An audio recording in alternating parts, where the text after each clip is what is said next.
Trump's lawyer, Jenna Ellis, she's also Trump's very, very close longtime friend.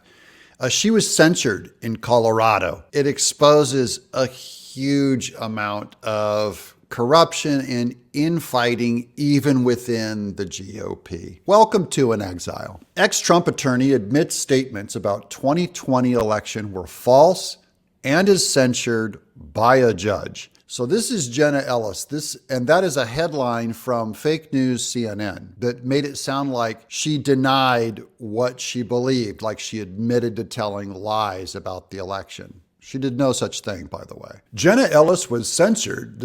Remember, this is CNN, so you can put all of this just in quotes.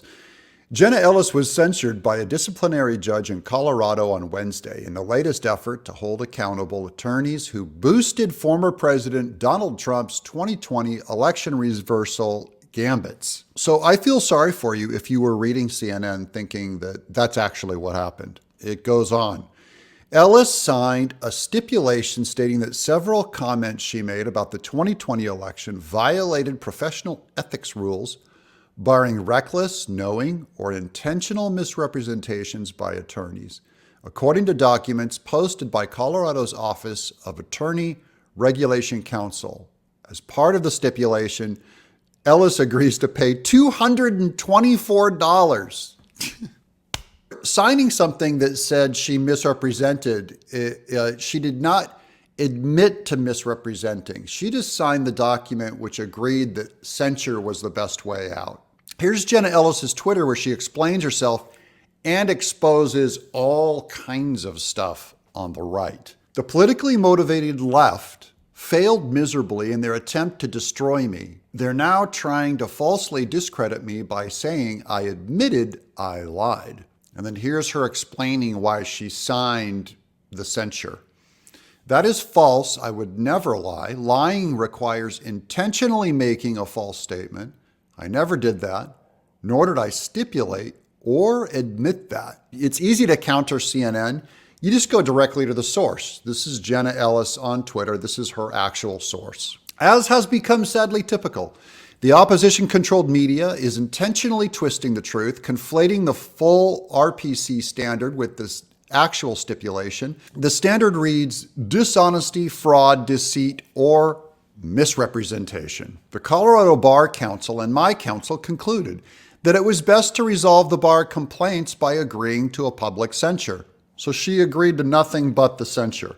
Now there's a disagreement on what that means. The left says she signed a document saying she agreed that she misrepresented, but Ellis is saying no such thing. She just agreed to sign a censure. I only know that I believe her that she doesn't think she lied. Now also retweeted on her feed is Trump saying he will rigorously embrace mail-in ballots. This is good news. And Jenna is probably the closest woman to Trump in all of politics. Important message. Donald Trump says, until we can eliminate ballot harvesting, we will become masters at ballot harvesting.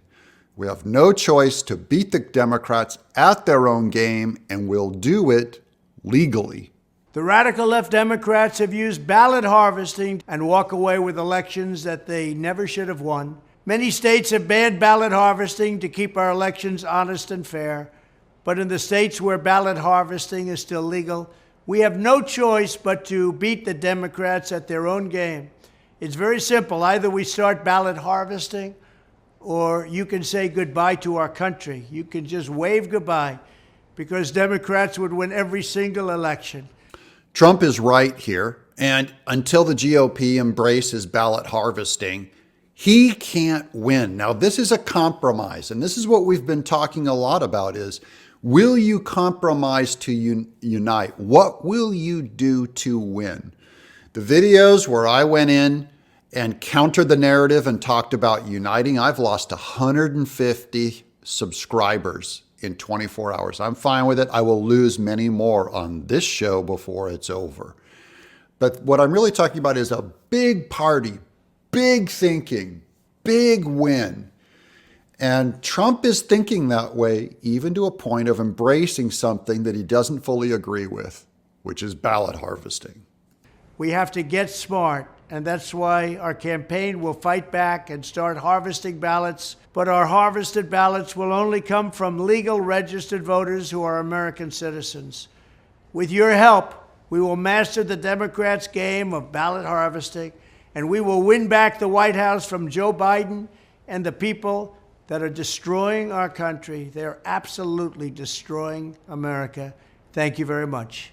Now, I know that Jenna Ellis had influence on Trump, and Trump, of course, influences her. He was a guest on her radio show. She's also, by the way, in that same group. She's best friends with Mike Lindell.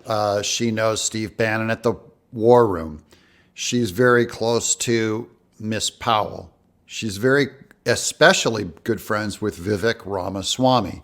Here's Vivek Ramaswamy on Lou Dobbs with the biggest bombshell of them all. Is this Trump's GOP?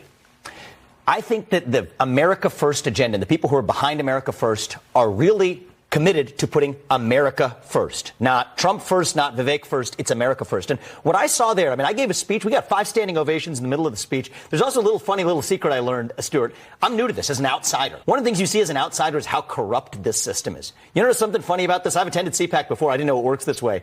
A consultant calls my campaign shortly after I declare and says, hey, we can get you up to number 2 on there if you pay a few $100,000. Really? I was shocked. What?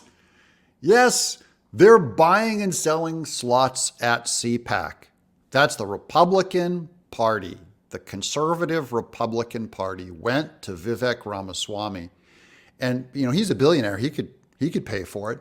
So could Trump, by the way. We talked about Trump getting 60% of the votes in that poll. And this guy told Vivek if he paid $100,000, he could get him to number 2. Right under Trump, beating out DeSantis. So Jenna Ellis retweeted this too, because she's trying to get the corruption out of the system. I'm calling on GOP chairwoman, that's Ronna McDaniel, Mitt Romney's niece, whom Trump endorsed. It's a mess, guys, it's a mess. And GOP to immediately announce the debate stage criteria. Don't hide the ball. Don't do what DNC tried to do to Bernie Sanders in 2015. I'm starting to learn how corrupt the process is, and I won't play along. It's great that we have candidates like Vivek Ramaswamy and Jenna Ellis exposing the corruption even within our own party and even within the section of our own party, the conservatives. You know what? There's a lot of people who are making money, not only off of me, but off of every presidential campaign. This will probably be not only the most expensive presidential campaign, the one that people in the industry, it's politics and industry, people make so much money off of this that one of the things I'm going to be doing throughout this campaign is exposing it. Because you know what? I didn't get to where I am by actually just getting exploited.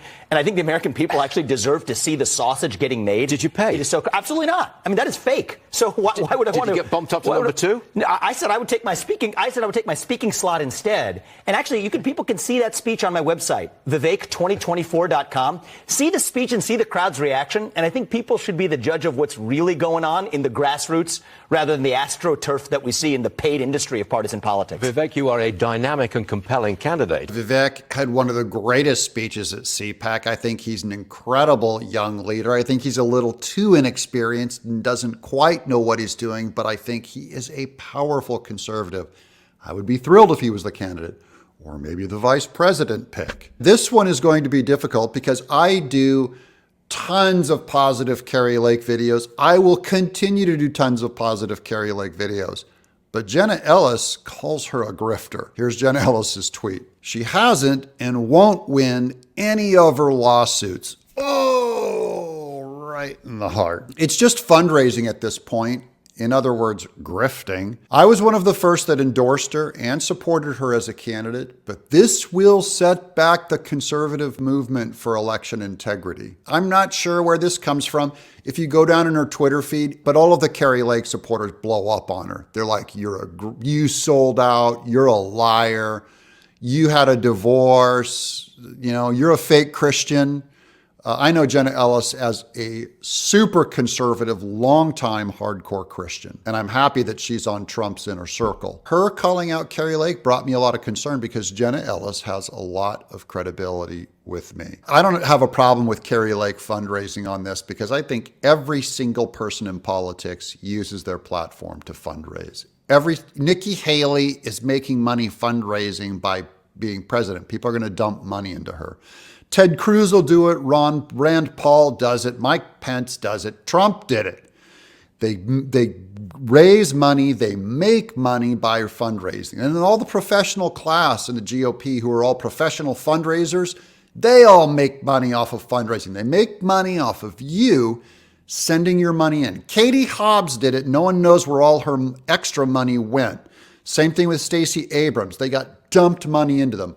It's part of politics. There's a part of it that is a grift. I just feel guilty if I only do positive things about all of my favorite candidates. I have to tell you guys that there's a real debate out there by other people who disagree with them.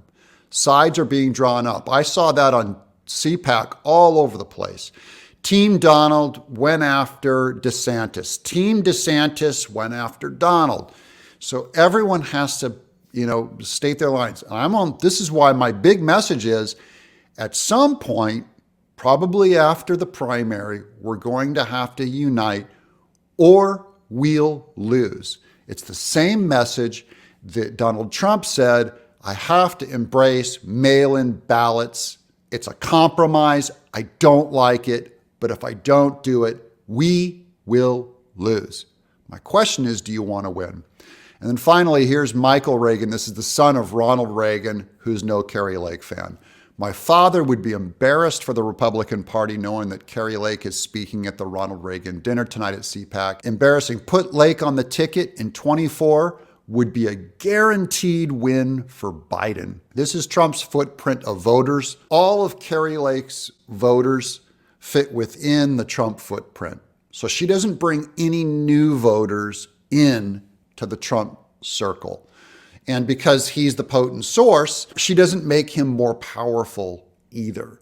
So I'm leaning against, I don't think he's going to pick her as VP for that reason. I think she's going to run for Senate. And I'm telling you guys, I keep saying this, it makes sense. I see it happening before my eyes. I'm Doug in Exile.